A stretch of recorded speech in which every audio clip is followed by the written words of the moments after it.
I want to make my contribution in support of reduced cost of electricity on the following facts.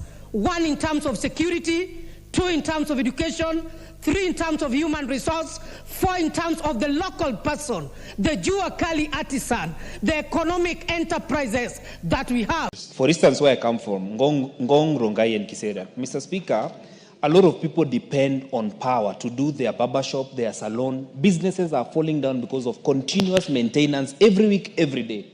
3 days in a week. Kenya Power wants to recommend to increase their tariffs by 117%. That's what you'll be paying more in your household. Yeah. This is what you're paying right now. Yes. If you spend 100 shillings on tokens, the actual electricity you're buying is going to be worth 47.76 shillings. Just a little bit under 50 bob. Yes. The other 50 bob does not go anywhere, does not have anything to do with your